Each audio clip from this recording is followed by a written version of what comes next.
Сәлем достар, бүгін бізде HTML-дің бірінші видео сабақ. HTML жалпы сайттардың қаңқасы. Ол HTML тілімен, жалпы тілге жатпайды HTML.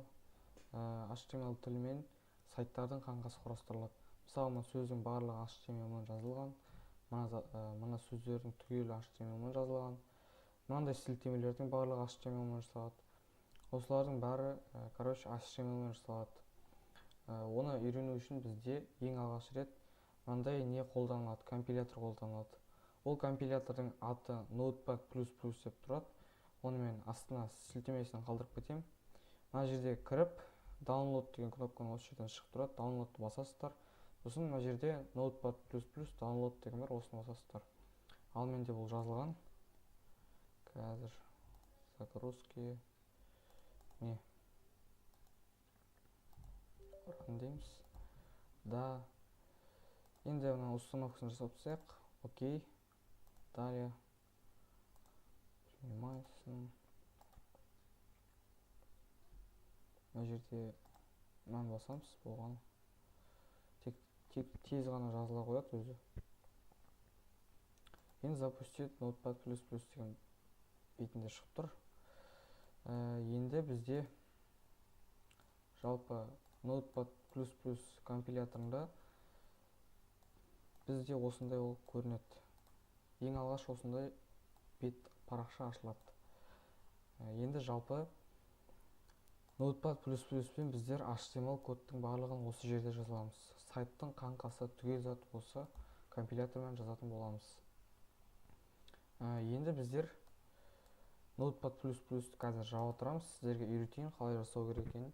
Енді біздер сайттың файлдар сақталатын папка ашамыз. Атын любой қылып қоя бересіздер. Мысалы мен my first site деп қоямын. Енді осы папканы ашып, ішіне қазір текстовый документ создать етеміз. Оның атын индекс деп қоямыз. Себебі бұл индексный жаңағы документ. Және де нүктеден кейін txt деп тұр, оны біздер HTML деп өзгертеміз. HTML өзгертуге болады, бірақ HTML тиімдісі осы. Енді кейбір компьютерлерде болады, мына нүктеден кейін қандай файлдың типі көрінбей тұрады. Оны қалай жөндеуге болады. Мына жерде вид деген басамыз. Осы жерде параметрі бар, міне. Сосын мына жерде тағы да видті басамыз. Осының астынан мына жерде скрыт расширение деп тұрады. Сол кезде еш жат көрінбейді, міне. Өзгерте алмайсыз оны. Соны мына жерде птичканы алып тастаймыз, сосын применить, окей деп басамыз. Сосын арқайын өзгерте бересіздер. Енді HTML файлды қазір біз қалай ашамыз, соны көрсетейін. Ол үшін мышканың оң жағын басасыздар файлдың үстіне, сосын edit with Notepad++ деген басамыз. Енді жалпы HTML-ді кодын жазып бастайық. Енді HTML-дің курсын мен көп видео қылып істегім келмейді. Сол себепті видео сабақтың көбісін код жазумен айналысамыз. Енді жалпы HTML программирование енді бастап жатқан адамдарға айтарым, HTML ең оңай тілі. Осы тіл емес, жалпы ең оңайы ішіндегі тілдердің ішіндегі. Сол енді оңай, бұл ең түсініктісі және ішіндегі программирование бастап жатқандарға сол айтарым, мына кодтан қорықпаңыздар, ешқандай шошытарлық ештеңесі жоқ. Кейбір адамдар ұзын кодтар, шұбартылған кодтарды көріп шошып кетеді, және бұндайға жақындамайды қайтып. Менің айтар кеңесім, одан қорықпаңыздар. Ал енді жалпы HTML кодты жазып бастайық. HTML-де бізде тегтер бар. Тегтер ең бірінші тег бізде үйренетініміз. Осындай тег ашылған кезде алдына мындай не қойылады жаңағы. Осындай белгі қойылады. Сосын леп белгісін басып, doctype HTML деп жазамыз осылай. Бұл бізде ең алғашқы тег. Енді бізде HTML-ді тегтер ашылады және жабылады. HTML кодтың ең басында HTML деген сөз тұрады, тег. Бұл міне ашылғаны. Енді HTML-дің жабылған осы тегтер жабылады. Оны жабу үшін осындай мынандай белгі қойып, алдына слэш қойып жаңа сөз жазамыз, сонда HTML дейміз. Сонда мен үстін басқан кезде мынау ашылғаны жабылған деп тұрады. Жалпы HTML басқа тілдерге қарағанда бұның бір жақсы жері, бір қате кетсе ол сонда да экранда шығып тұра береді. Ол бір жақсы жері енді. Енді HTML-дің ішіне барлық түгел зат осы HTML-дің ішіне жазылады. Енді осыдан кейінгі тег бізде head деп аталады. Head бұл ашылған түрі және жабылған түрі былай жазылады. Бұда да барлық жабылған түрінде алдына слэш қойылады. Head, мойын деген сөз ағылшын тілінен аударғанда, міне көрсеңіздер үстіне бассаңыздар, мынау ашылған, мынау жабылған деп тұрады.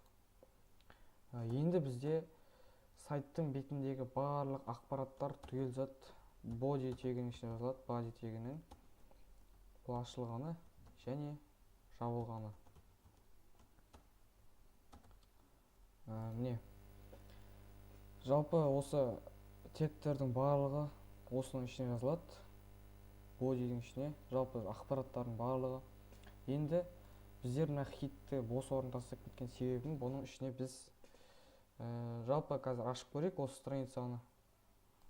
Бүйтіп көреміз, мына My First Site папкасына кіреміз, сосын index.html үстіне басамыз. Бізде сразу Google ашылады. Міне бізде уже алғашқы сайтымыздың беті ашылды. Мынандай болып көрінеді. Міне мына жерде index.html просто пустой, ештеңе жоқ. Себебі біз еш жазған жоқпыз. Енді мына жерде index.html деп тұр аты, бірақ сайттарда көрген шығарсыздар, аттары басқаша сөздерін жазып қояды. Оны жазу үшін бізде title тегі қолданылады. Title тегі бұл ашылғаны және жабылғаны. Title осының ішіне атын жазамыз. Мысалы, любой сайттың атын да жазуға болады. Менде де менің бірінші сайтым деп қоям атын. Сайтым. Енді қазір обновить етеміз, міне. Менің бірінші сайтым. Үстінен былай мышканы алып барған кезде курсор менің бірінші сайтым деп жазылып тұрады. Жалпы енді достар, мен сіздерге қазір бір тегті үйретіп кетейін. Міне HTML-ді біздер қате кетсе, олар бетіне көрініп шығып тұра береді дейді. Мысалы, мынандай бір текстті жазып тастаймыз, не. Бұл негізі қате болып есептеледі. Міне бір текст жазып тастадық, бірақ бетіне шығып тұрады, міне. Ешқандай айырмашылық жоқ, бетінен шығып тұрады. Енді осы кезде біздер мына мышканың үстіне осы сайттың бетінде тұрған кезде мышканың оң жағын басып просмотреть код деген басамыз. Осы кезде мына консоль деген бар. Консольда қатенің барлығы көрініп тұрады. Осы консоль арқылы көресіздер.